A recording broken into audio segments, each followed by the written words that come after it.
going to quickly go over artificial intelligence and some of the terms that are being thrown around within artificial intelligence that may cause a little bit of confusion. I want to clear all that up. So first of all, when it comes to artificial intelligence, and then when you hear other things such as machine learning and deep learning, think of artificial intelligence as the whole pie. And so when we talk about artificial intelligence, we mean if a user or a candidate or someone who's visiting a site does X, then the chatbot knows what to do next. It's not really making any real decisions on its own. It's all been pre-programmed by the programmer. The difference between that type, which a lot of times you'll hear it called chatbot. So let's say in a chatbot, you're putting in information, maybe the amount of years of experience you have, the type of education you have, the training. You're putting those things in the chatbot, and it knows how to respond to you and let you know if you're potentially qualified for that position. What machine learning does gets one step closer to how a human makes decisions. We may pull in one or more pieces of data, in this case, two forms of data, and then make a decision based on that data. We call that machine learning. So when a computer is able to do this, we call that machine learning. It's where it takes two pieces of data, an X and a Y, for example. Let's say it could be experience, and it's also education or skill set, licenses, whatever you want to call it. It'll basically take those two pieces of data and identify a candidate as X, qualified or not qualified. It may take data that you didn't actually put in the chatbot. It's actually taking in new data. Maybe it's new data points that you did not put in there, and it's making a decision as to whether that particular candidate is qualified, or it could be something of a more simple decision. But machine learning is basically where the computer knows how to make decisions, or artificial intelligence, AI, knows how to make its own decisions based on two sets of data. Now, obviously, that's going to take some work on the part of your organization because you're going to have to actually label this data and put in the data for it to work. Now, there's another thing called deep learning.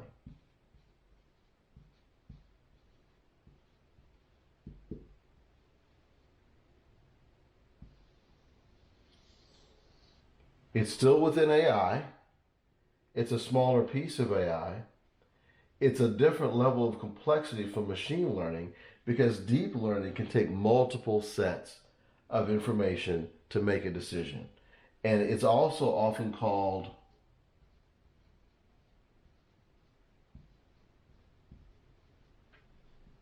neural networks.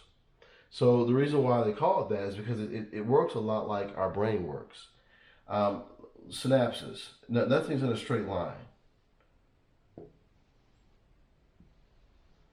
It can take these different data points and intersections and make a decision based on multiple pieces of data. So this is where we get more closer to how a human makes a decision. And that's the next level that we haven't reached. So most career sites that you go to that have a chatbot, that is a form of artificial intelligence. And it's based off of things that are programmed into the chatbot. So the chatbot knows how to respond in different situations based on what's input into the chatbot. And basically the chatbot, the reason why we call it chatbot, more so than AI, is because it's basically having a two-way conversation with the person that is on the site. So it's a form of a chat. So we call it a chatbot. The only difference between this chat and the old chat that maybe some of us are used to is where you're having a chat with another person. But in this case, it's a chat with a computer, with the AI. So that's one way. That's the most common way. The next level you're going to start to see in years to come is where you take two sets of data after doing enough analysis, seeing what is identifiable, what are some common characteristics of X, whatever that is, and then coming up with an AI that can make decisions based on that data that the facility has received. And then the next level, which we're probably several years from, is taking multiple pieces of data and making decisions. So in terms of folks being scared about recruiters, their job being taken over by AI, we're several years away from that. In order for a AI to start to replace what a recruiter does completely, you have to get more into this area.